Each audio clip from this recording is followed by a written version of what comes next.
Hello, everybody, and welcome to the show. This is not Tucker Carlson. He is still on hiatus. In the meantime, this is Tom Mountain, and I am the host of Conservative Corner, based here in New TV in Newton, Massachusetts. We are a monthly show that deals with issues that otherwise wouldn't be discussed in the liberal Commonwealth of Massachusetts and the very liberal city of Newton, Mass. We tackle issues that other venues wouldn't and haven't and won't be for a very long time, especially since basically the Democrats have a complete monopoly on politics statewide and with all of our congressional seats and with our state legislature, sorry to say. But that's the way it is, folks, and we in the Republican Party of Massachusetts are trying our best to change that.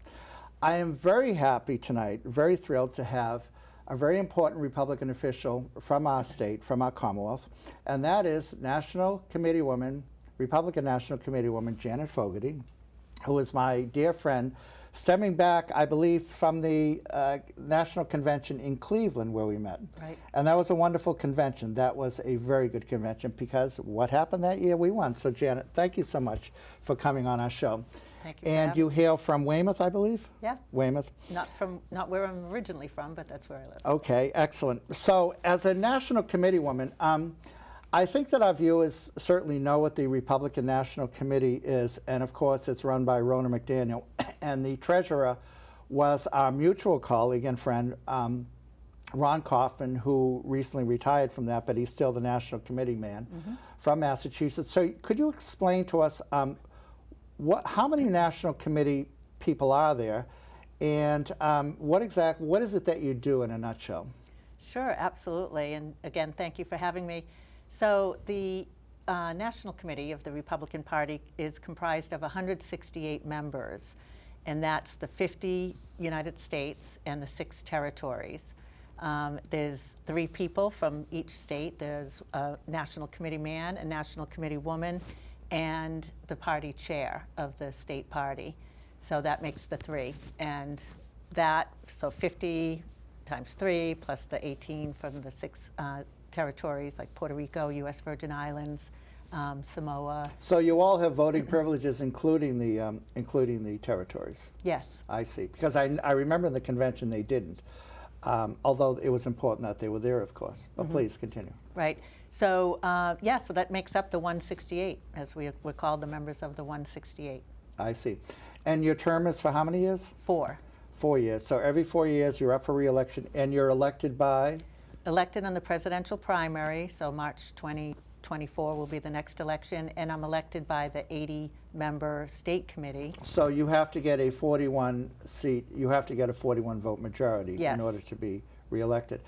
And you follow in very prestigious shoes. As I recall, prior to you was Keiko Oro was the National Committee woman, and then we go back to Jody Dow. I was friends with both of them, but especially Jody Dow, who's from Brookline. And I believe Carrie Healy was at one point a National Committee woman. And so you follow in a very long tradition of public service. And this is obviously, as we are technically so-called, Republican officials, it should be stressed that this is not, unlike elected officials like senators and congresspeople, that this is not something for which you receive a salary or are paid for. This is something that we do really for love of party and love of country. Yep. And it can be very time-consuming, and it requires a lot of work, a lot of dedication, and you have to go around the country to various events. Right. But how many meetings do you officially have a year? We have 3 meetings a year. So we have a winter meeting in January, summer meeting, which is usually in August, and a spring meeting in April. We call it spring training. And there are also regional meetings. So there are 5 regions in the country, and the Northeast region here, we just had our meeting actually in Boston. Did you? For the first time in, I guess, decades.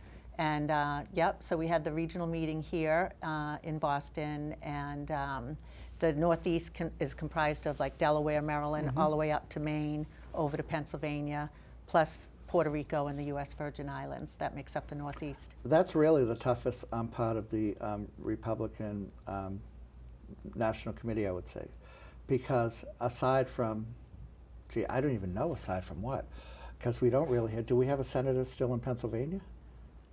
Because no. they're all completely blue. I mean, if Right. you think of it, Janet, my God. yeah, I mean, it's from not good. Maryland all the way to Maine, you know, and within within New England, this corner of the country, there's only one Republican senator, of course, Susan Collins in Maine. There are no Republican congresspeople of the, I believe it's 23 in all 6 states, and we have 2 Republican governors. And I say to people, well, you can guess the first one, New Hampshire, but the second one will be hard. That's, of course, in Vermont. With the that is, of course, based on the retirement of Charlie Baker Right. this past time. So your region of the country, which you're in charge of representing, really, it's really the most challenging part of the country. I mean, if you think of it, this is not the Midwest, and this is certainly not the West, Right. and it's not the Deep South.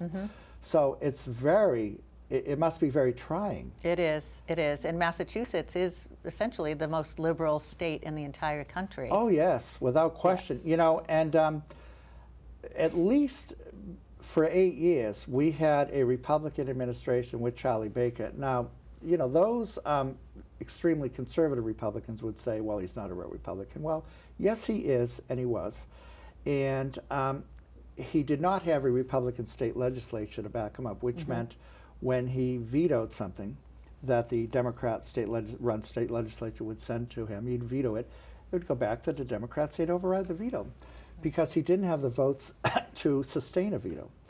And that was tough. But still, nevertheless, as the chief Republican administrator, he had a lot of clout. And I think he had a lot of good, did a lot of good. And for those who were Republicans who were lukewarm in supporting him, over the years, you know, my reaction to them, well, you know, how do you like it now that we have the Democrats controlling all the levels of power? I mean, if you think of it, there are 6 statewide positions, everything from governor down to state auditor, and they're all run by very liberal Democrats, except for Correct.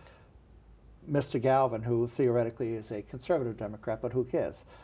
And the state legislature, et cetera, et cetera. So, you know, in this state, the reality is that we're really backbenchers now. And we've been there before, as you've been on the state committee for a while, and much longer than me. And so we've been this road before, and we always came back. You know, there was a time, for example, I think in 2012, that was a very difficult year, as you recall. We lost everything. We lost, I don't want to say everything, but we lost everything. The presidency, Mitt Romney, from this Right. state. We lost the congressional seats that we hoped to win, and then we lost Scott Brown. Yeah. And he was only in there for 2 years. And that was a low point, and then lo and behold, 2 years later, we came back with the very close election of Charlie Baker. I was there till 2 in the morning. I'm guessing you were there at there, and then he won, and then we got Donald Trump winning. So we had a very good ride for a while, and now we're back to the way we were before. Yeah. And what I tell people is do not despair. We've been down before, and we always come back. We do. And on a national level, and I want to get your perspective on this because I'm cautiously optimistic for next year. And now we're up by 10 seats in the House of Representatives. And that's a very good margin. That's a very good margin. And we also had, we're down by 2 seats in the Senate, I believe. And what are the prospects, leaving aside the House, I think we're going to hold on to that. Do you concur? I think so, yeah. And what are our prospects in the Senate? Because I was told, and I've read repeatedly, that many more Democratic senators are up for re-election than Republicans. How's that looking? All we need is 2 to change it. So we're pretty much counting on winning the Senate in 2024. Of course, the presidency is the #1 objective of our, of the RNC. But yeah, we expect to win the Senate and the Congress. But, it's going to be difficult for that to happen if Republicans aren't united. Yes. And so we have to make sure we get out the vote, and we have to make sure that everyone gets behind the winner in the primaries, whether it's presidential primary, U.S. Senate primary. So we have to really stay united. And then, of course, we have to peel off unenrolled voters as well.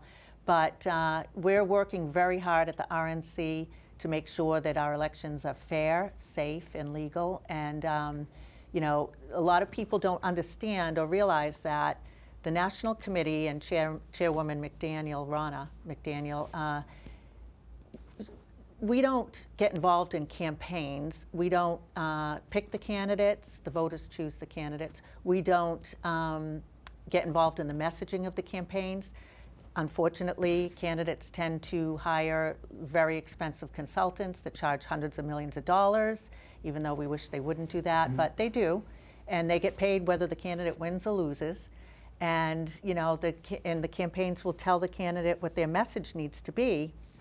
And oftentimes that's not in sync with what we're seeing that the voters are looking for. But for example, in the very tight race in Pennsylvania with Mr. Federman and Dr. Oz, so what role did the RNC have in that? Once Dr. Oz made it through the primaries and he was the candidate for Senate in Pennsylvania, what then did or would the RNC do? So what the RNC does is we provide the boots on the ground, essentially. Okay. We get out the vote.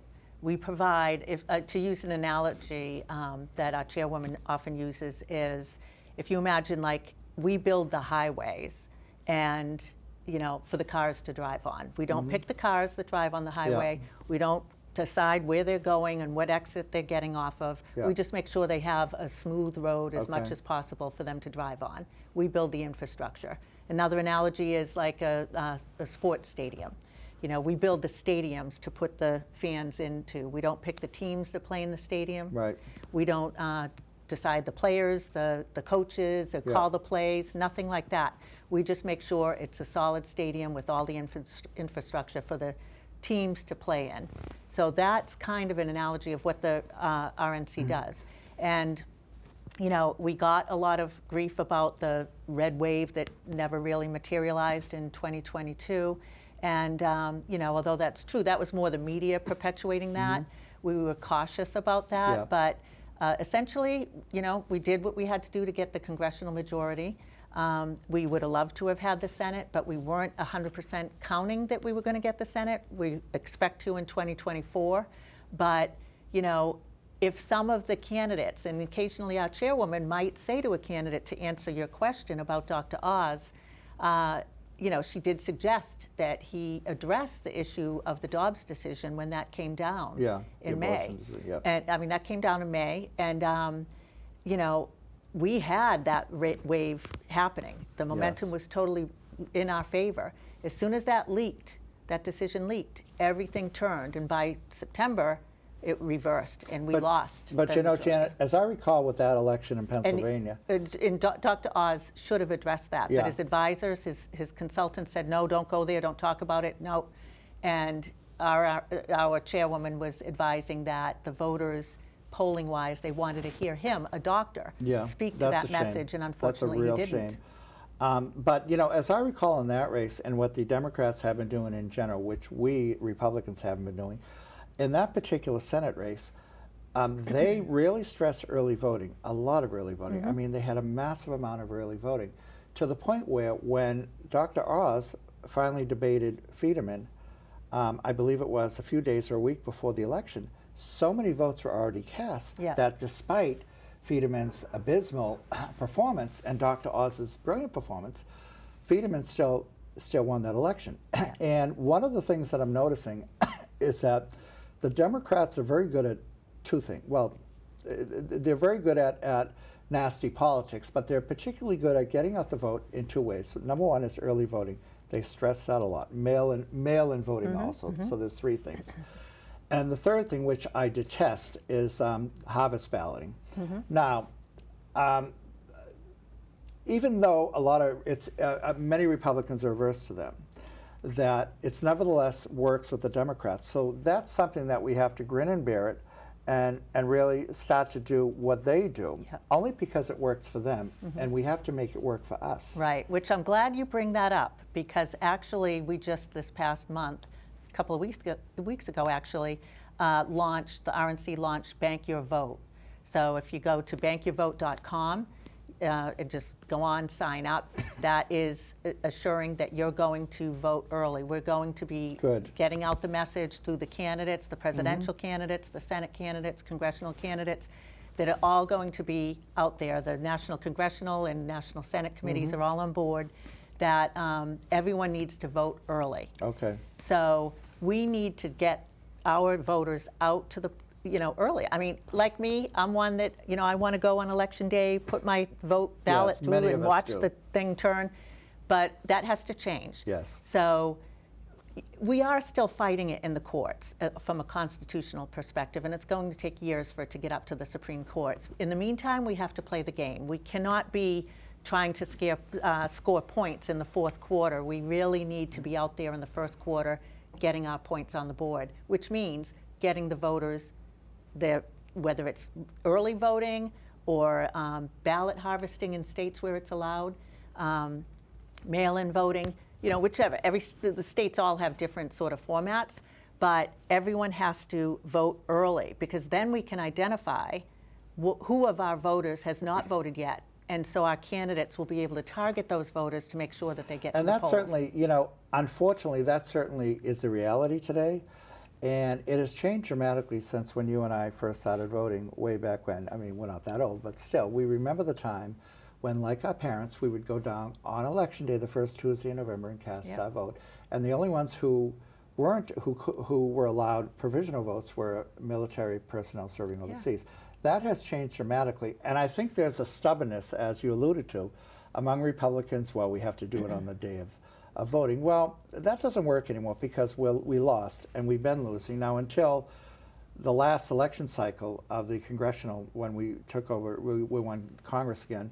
Up until that point, the Democrats, controlled all three branches of government, unfortunately. The House, the Senate, and the executive. Now, we at least control the House, which is important.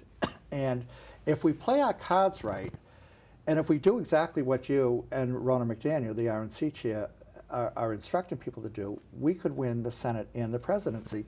Now, moving next year at this time, we're now in late June. At this time next year, we will know, most likely, who will be the presidential nominee. And there are a number of candidates who are running. Now, the front runner right now is Donald Trump. That could change. And in the past, it has changed with front runners who were front runners early on, but he obviously has the clout and the stature because he's an ex-president running to be president again. That could change, and in which case you could have a wild card person, and and on the a candidate, and on the Democrats it could change as well. And and I'm thinking of, for example, 1968. For those of us, I was a child then, but I still remember it, when suddenly Lyndon Johnson said in March of that year, "I am not running," and then that threw the whole party for a loop. Right. Now Joe Biden could say that again. And, I'm not saying he will or should. Frankly, it's better for us to run against him because he's very beatable. But he could say that, in which case that whole part of the spectrum could open up. But it's really hard to gauge and to see what's going to happen next year, because I don't think that Donald Trump is really a shoo-in. Right. That's true. So the primaries will let us know who our candidate will be, of course. But in 2022, if 2022 had been a presidential election, we would have won the presidency because we turned out the vote by 4 million votes. And especially in the states, the battleground states where it really matters. I mean, obviously everyone's votes count, but it comes down to about 8 states. Actually, you can take Florida off that now, because thanks to the work from the RNC and having a great candidate like DeSantis, that state is now permanently a Republican state, up and down the ballot. Wonderful. Yep, will not be a swing state or a Democrat state probably in our lifetime. Good. So, and that was through a lot of hard work. If you recall, many years ago, when Barack Obama was running for president, and there was the push from the DNC and the Obama campaign to register voters. And they had all these community action centers in different cities and so forth. And they did out-register Democrats in Florida at that time by a couple of 100,000. Well, the RNC has surpassed that, and we actually reversed it, and we're up like over 300,000 votes in the state like Florida, also Ohio, Iowa, and that's from having, under Chairman McDaniel's leadership, we've opened close to 40 centers across the country. Wonderful. In states and in cities, inner cities, where it really, is important that we have not community action centers, but they are actually, they're in communities like Asian communities or black communities where we're actually in there educating the voters and registering voters. So, you have a very important role because I'm a state committee man, but you're a national committee woman, and your whole picture is on the national level.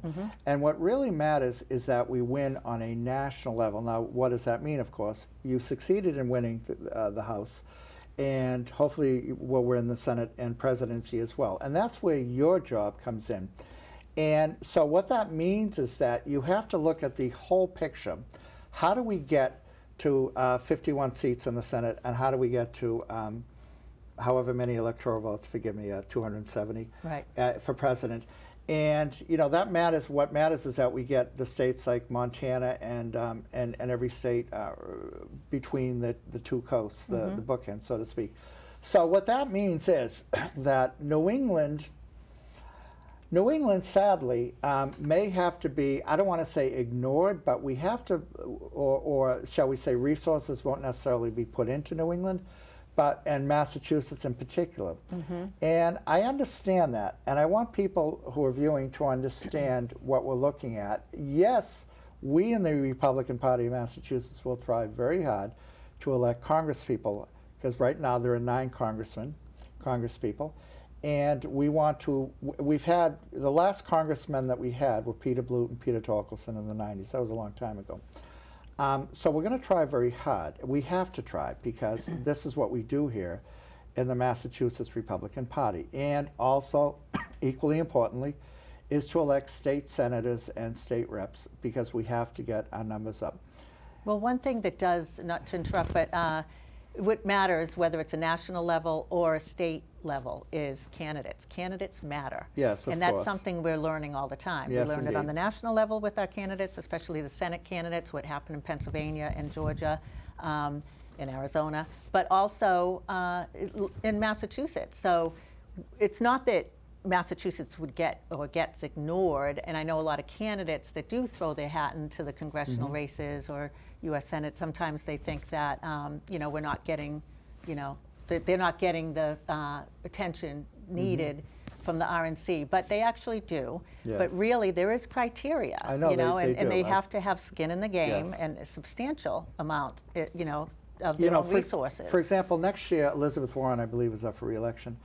And in a perfect world, we'd have a perfect candidate to run against her, and we're looking for that perfect candidate. But unless Tom Brady comes back to Massachusetts and decides to run, it's going to be an uphill battle. Right. But we're still going to try really, really hard. We're going to have hopefully a good candidate to run against her, and all the other congressional. But one of the things, going back to when you asked about what does the RNC do, and that's another point too, that the RNC does not give money to candidates. So a lot of times the candidates will come to me or to my counterpart, Ron Kaufman, and say, I need money from the RNC. Well, the RNC does not give money directly to candidates. We give money to our sister committees, which is the U.S. Senate Committee, U.S. Congressional Committee, and the Republican Governors Association. And we'll give them like $10, $20 million a year, and then they also raise tons of money. I see. And they decide what candidates' races they're going to focus on. And one of the criteria for them is, can this candidate raise money? Have they been able to raise a lot of small dollar money and actually can give the opponent a run for their money? So if there's certain thresholds they have, and if that candidate can't meet that bar, then they might not get the funding from, Also, I think that the reality has been, or at least in Republican politics over the past decade, is that there's a cliche that says all roads lead to New Hampshire. And why is that? Because New Hampshire is a state that's really in play for Republican presidential politics. Now, we lost New Hampshire by really, I think, a percentage point in 2016. We lost it by more, which is 6 percentage points, I believe, in 2020. But still, A lot of the resources well, let me rephrase that, personnel and emphasis is going to be focused on New Hampshire because that is a winnable state.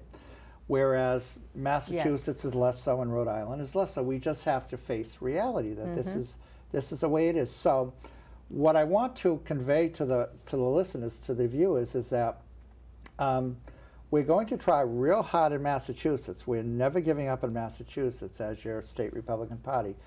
But next year, when November comes around and good things are happening across the country, just bear that in mind. You know, people like Janet have brought it forward and have succeeded in propelling candidates on a national level to hopefully win the Senate and win the presidency. That's the focus. So, for example, if we don't have a Republican congressman who won election, hopefully we'll have a Republican president.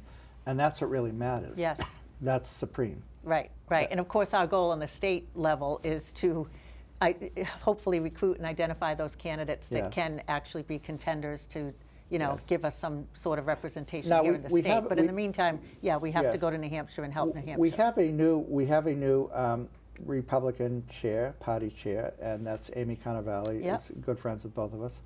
And she's from Marblehead, and she's trying really, really hard to turn the party around, to raise money, Right. and to really bring the party back to the fold that it was before. And you know, and what the reality is in Massachusetts, I think that we're very different from other states like Arkansas and even Texas, in that we can elect a Scott Brown and a moderate Republican, Charlie Baker, but it's kind of hard to elect a Ted Cruz here. Yeah. So we have to be realistic as to who we can elect. Yes, a conservative Republican can win a primary, but what good is that when he gets into the final for governor and only gets a third of the vote? Right. So we have to be realistic about, yes, you can win the primary and your heart is very conservative, but you got to look at the finale, which is in November. And that's what I want people to realize. We have about a minute left, and time flies when you're having Republican fun, as they say.